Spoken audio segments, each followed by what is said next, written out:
Hi friends, मैं गीत स्वागत करती हूँ आपका मेरे चैनल हॉलीवुड इन हिंदी में।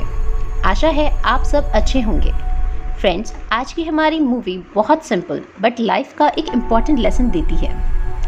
इस मूवी का नाम है द हॉलीडे। ये मूवी 2006 में आई थी और इसे डायरेक्ट किया था नैन्सी मेयर्स ने, जिन्होंने the intern, father of the bride जैसी मूवीज़ डायरेक्ट की हैं। इस मूवी की IMDb रेटिंग है 6.9 and trust me friends, it's worth watching.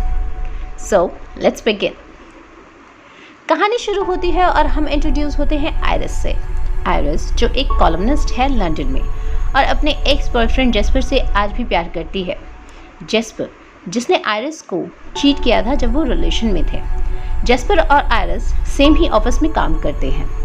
Office में क्रिसमस पार्टी का सीन है जहां आयरिस जेस्पर को गिफ्ट में एक लिमिटेड एडिशन बुक देती है, जिसे देखकर जेस्पर बहुत खुश होता है।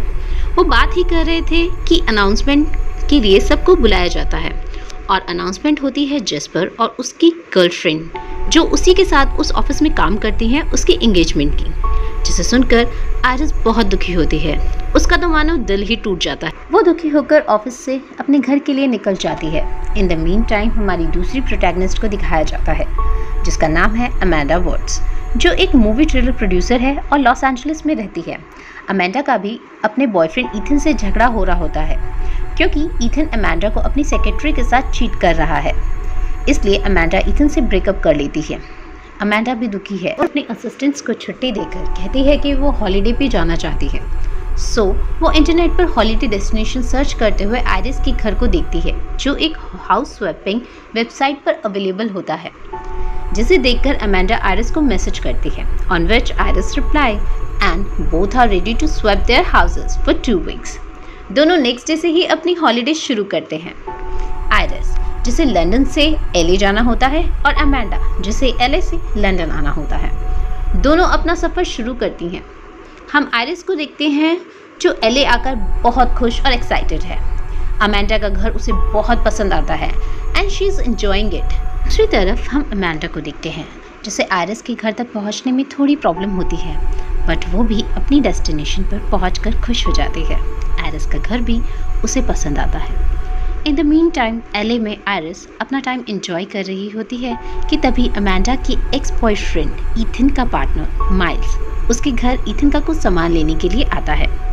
माइल्स एक और इम्पॉर्टेंट कैरेक्टर है इस मूवी का एंड वो एक म्यूज़िक कंपोज़र भी होता है।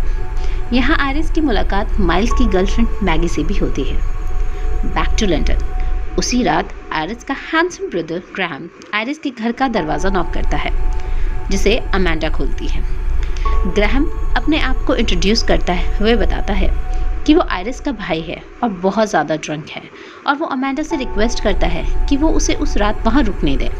अमेंडा भी मान जाती है एंड वो दोनों बात ही कर रहे थे कि ग्रैहम अमेंडा को किस कर लेता है एंड फिर दोनों इंटीमेट हो जाते हैं। शिफ्ट होता है नेक्स्ट मॉर्निंग पे, जहाँ ग्राहम और अमेंडा थोड़ा सा ऑकवर्ड फील कर रहे होते हैं। तभी ग्राहम के फ़ोन पर किसी ओलिविया का फ़ोन आता है, जिसे अमेंडा देख लेती है एंड ग्राहम ओलिविया से बात करने के लिए बाहर चला जाता है।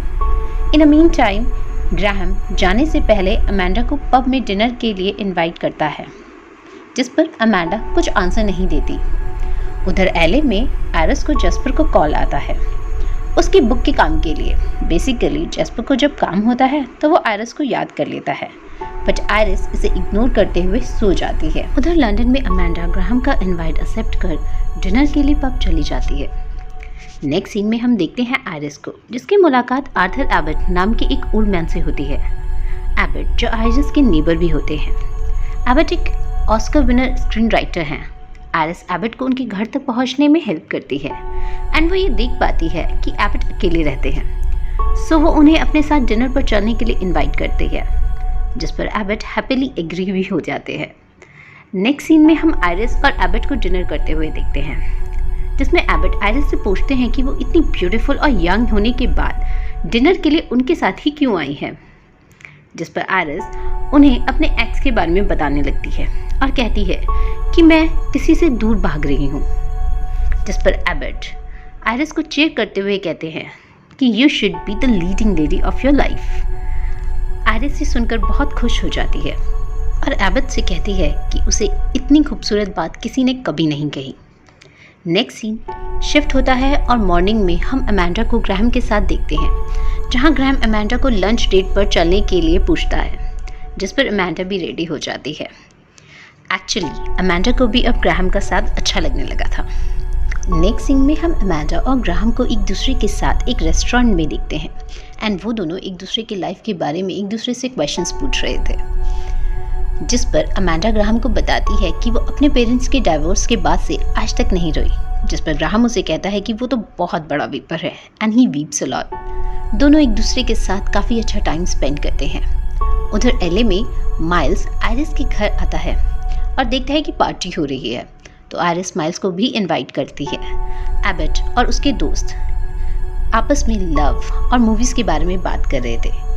तभी एबट माइल्स से पूछता है कि उसकी गर्लफ्रेंड है, जिस पर माइल्स बहुत शर्माते हुए हाँ कहता है और कहता है कि उसकी गर्लफ्रेंड एक एक्ट्रेस है और काम की वजह से बाहर गई हुई है and he is a lucky man.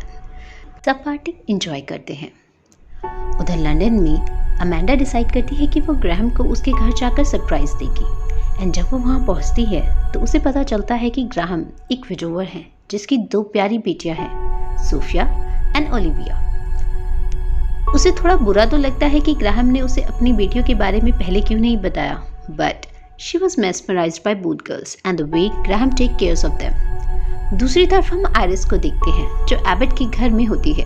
वो देखती है कि एबट को एक प्रेस्टीज अवार्ड सेरेमनी में लाइफ टाइम अचीवमेंट अवार्ड के लिए बुलाया जाता है, but Abbott shows no interest and Iris convince him to go there अगर वो उनकी हेल्प करेगी विदाउट वॉकर चलने में एंड एज अ डेट वो एबट के साथ भी चलेगी, जिस पर एबट रेडी हो जाते हैं। अब हम देखते हैं आयरिस एंड ग्रैहम को फ़ोन पे बात करते हुए, जहां दूसरी लाइन पे अमांडा भी उनके साथ होती है और दोनों की बात से आयरिस को पता चल जाता है कि ग्रैहम और अमांडा इंटीमेट हो रहे हैं, जिस पर वो ग्रैहम पर बहुत गुस्सा करती है। में हम आयरिस और माइल्स को एक डीवीडी स्टोर में देखते हैं। वो दोनों मूवीज़ को लेकर बात ही कर रहे होते हैं कि तभी माइल्स की नज़र मैगी पर पड़ती है जो किसी और के साथ होती है। माइल्स को बहुत गुस्सा आता है और वो उसे कन्फ्रंट करने के लिए वहाँ से चला जाता है।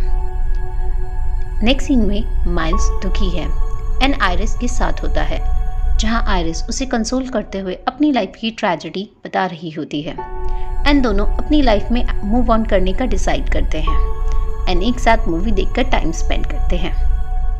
दूसरी तरफ अमांडा एलए आने के लिए पैकिंग कर रही होती है, तभी ग्रैहम वहाँ आता है एंड दोनों किस करते हैं। उधर माइल्स एबट की एंट्री के लिए आयरिस के साथ मिलकर म्यूजिक रेडी कर रहा होता है। नेक्स्ट सीन में ग्रैहम और अमांडा को दिखाया जाता है। दोनों एक लॉन्ग डिस्टेंस रिलेशनशिप की पॉसिबिलिटीज़ के बारे में डिस्कस कर रहे होते हैं। तभी ग्रैहम अमांडा को आई लव यू बोल देता है, जिस पर अमांडा कुछ रिएक्शन नहीं दे पाती। उधर हम आयरिस और माइल्स को एक रेस्टोरेंट में डिनर करते देखते हैं, जहां माइल्स को मैगी का फ़ोन आता है और वो फ़ोन पर रो रही होती है और माइल्स से वापस आने के लिए बोल रही होती है, जिस पर आयरिस की फोर्स करने पे रेस्टोरेंट से मैगी से मिलने चला जाता है। इधर आयरिस घर आती है तो देखती है कि जेस्पर आयरिस से मिलने के लिए आया है, जिसे देखकर वो सरप्राइज हो जाती है। बट सून शी रियलाइजेस कि जेस्पर उसे प्यार नहीं करता एंड अपनी लाइफ में ही कंफ्यूज है क्योंकि ही इज़ एंगेज, बट वो आयरिस के साथ भी रहना चाहता है। एंड जैसे ही वो ये चीज़ रियलाइज़ करती है वो जेस्पर को वहाँ से जाने के लिए कहती है एंड बहुत खुश हो जाती है। उधर हम मैगी और माइल्स को देखते हैं, जहाँ माइल्स फाइनली मैगी से ब्रेकअप कर लेता है एंड इधर आयरिस खुश है बिकॉज उसने अपने आप को एक ऐसे रिलेशनशिप से फ्री जो कर लिया था जहाँ उसे सिर्फ पेन ही मिल रहा था। Now iris is extremely happy and वो रेडी होकर एबट के साथ अवार्ड फंक्शन में जाने के लिए एबट के घर पहुँचती हैं, जहाँ एबट भी आयरिस का वेट कर रहे होते हैं। दोनों वेन्यू पे पहुँचते हैं एंड देखते हैं एबट का जोर शोर से स्वागत होता है एंड एबट स्टेयर्स पर भी विदाउट एनी हेल्प चढ़ पाते हैं। He was really happy and वो अपनी स्पीच शुरू करते हैं।